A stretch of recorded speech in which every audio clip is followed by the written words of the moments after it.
Intanto grazie per Poi, l'introduzione e un saluto affettuoso a Massimiliano che è partner in crime dall'altra parte del video.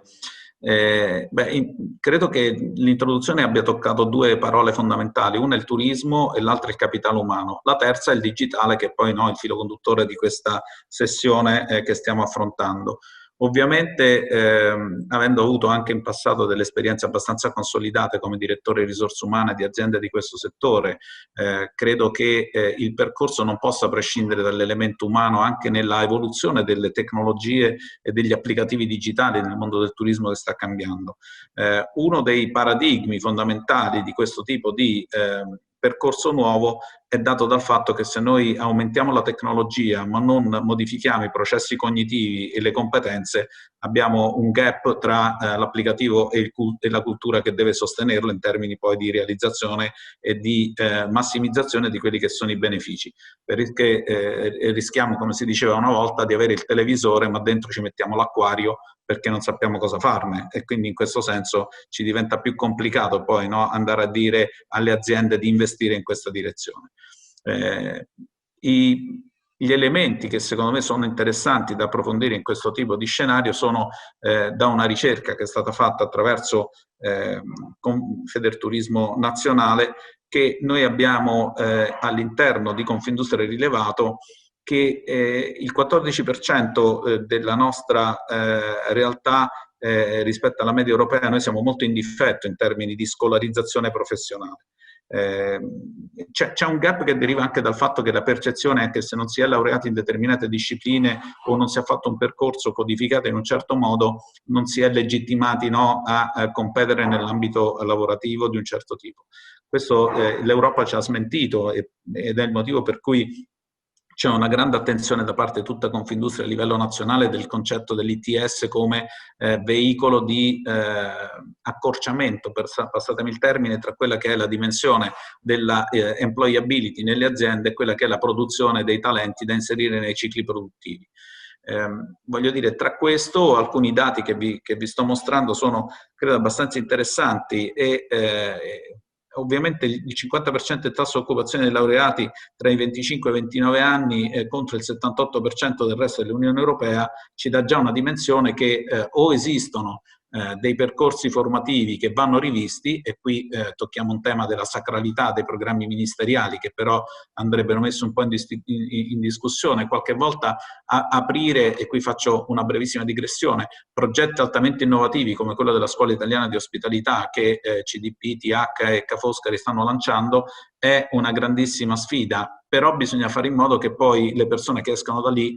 abbiano le competenze che servono alle aziende che li prendono, perché se invece viene disegnato un percorso a secco e quindi vincoli, no, della sacralità dei percorsi formativi classici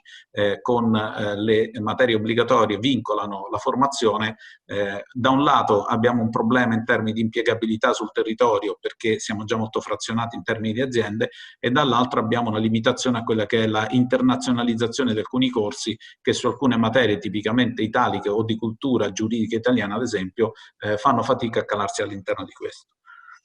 Ovviamente l'ITS può dare delle risposte, perché? Beh, intanto perché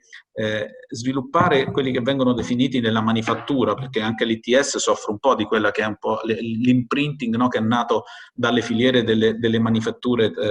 tra di loro, e ovviamente l'industrializzazione dei processi è un elemento fondamentale quando si parla di formazione tecnica specializzata. Non ci dimentichiamo che però anche il turismo ha processi industrializzati che richiedono competenze da professionalità molto, molto chiare e molto definite, con un concetto ancora più complesso, perché rispetto al fatto che uno deve avere soltanto il know-how per gestire una parte o un tutto di un processo produttivo o creativo, ci sono tantissimi elementi di comunicazione. Cioè nell'utilizzo anche dei processi più evoluti il turismo ha un vincolo oggettivo di comunicazione al cliente, agli stakeholder, alla supply chain, ai colleghi. Cioè, si vive in un mondo in cui il cliente è centrale e quindi questo cambia completamente anche l'asse di utilizzo delle professionalità. Ovviamente possono cambiare le cose attraverso nuove tecnologie. Prima abbiamo sentito un intervento che parlava in maniera visionaria ma abbastanza attualizzata, no, dello sviluppo ad esempio del 5G. Quando sarà disponibile lavoreremo con una velocità diversa sull'accessibilità alle informazioni, ma se poi non le sappiamo leggere, interpretare e utilizzare in termini di customer experience, per noi nell'ambito del turismo, della ricettività, diventa molto difficile poter utilizzare le informazioni in maniera proficua con risposte immediate ai bisogni della clientela, anche in un'ottica soprattutto di personalizzazione del prodotto o servizio che esce un po' dalla commodity, che è un po' una percezione vecchio stile di quello che è il mondo dell'ospitalità o della ricettività. Ovviamente questo, se guardiamo alcune informazioni che vorrei condividere, ci dicono che è interessante su tutte le varie filiere degli ITS, e qui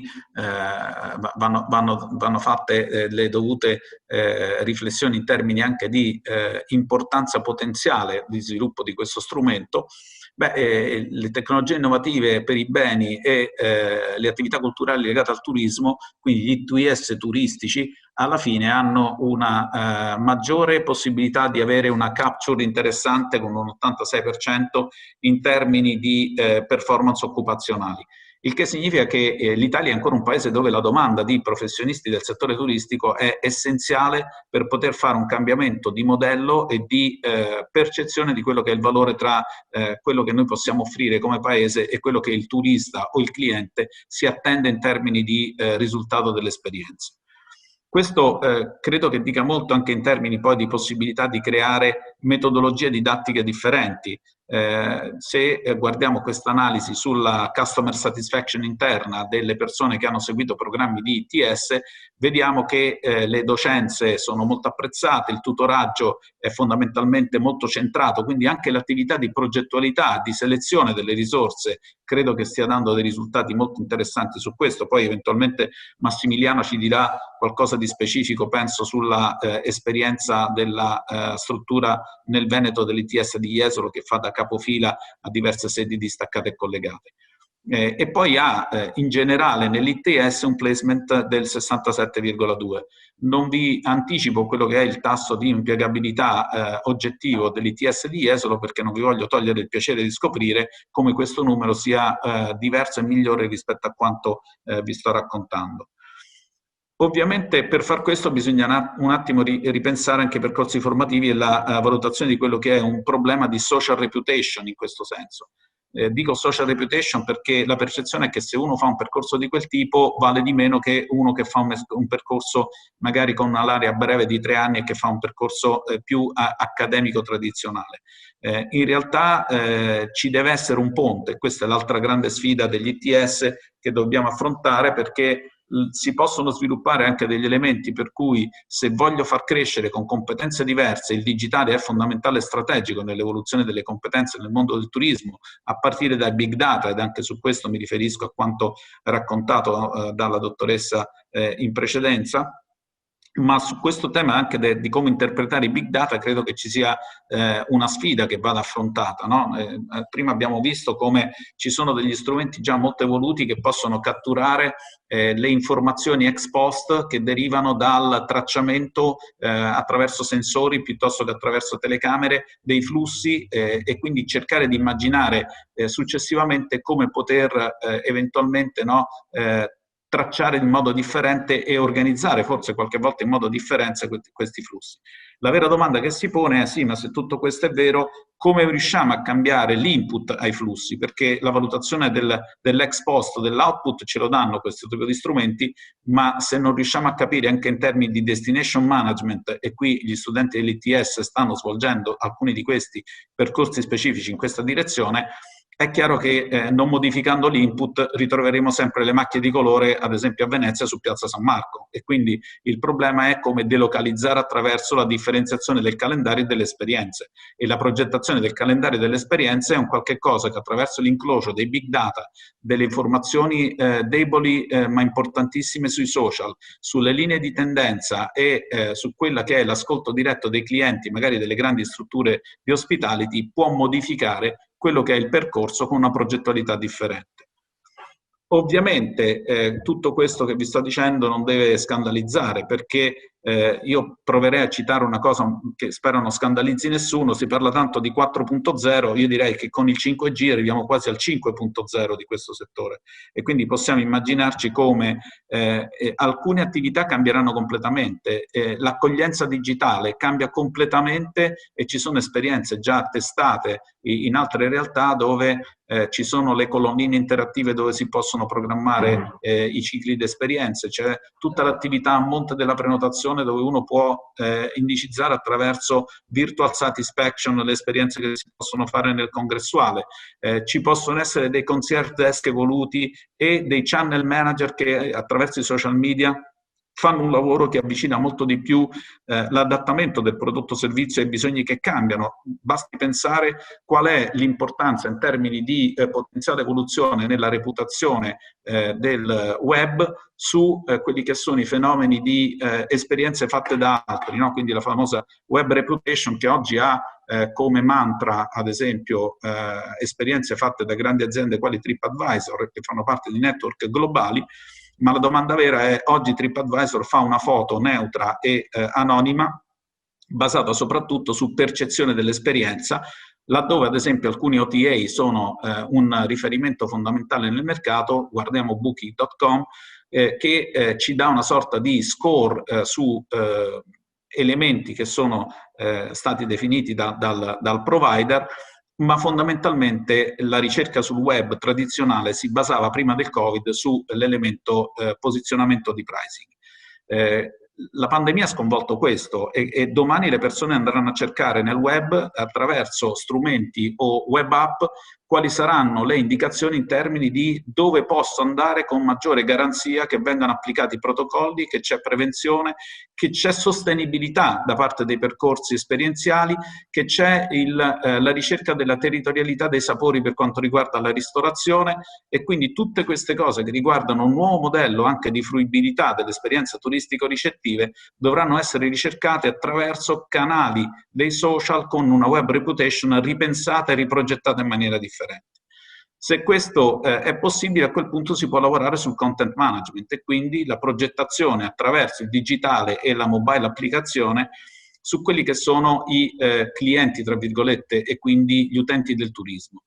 In Veneto abbiamo più di 60 milioni di presenze, Venezia ne conta più di 20, 22, 23 negli anni d'oro. Adesso stiamo veramente in una condizione di grande difficoltà, ma non si può ripartire con gli stessi paradigmi. Bisogna imparare a capire che i mesi di bassa stagione non servono solo per mandare in vacanza quelli che hanno lavorato in alta stagione, ma servono per delocalizzare e per creare esperienze di estensione delle permanenze medie e di soggiorno attraverso l'utilizzo di tutto il territorio, anche di quello veneto e non soltanto di quello veneziano, ad esempio.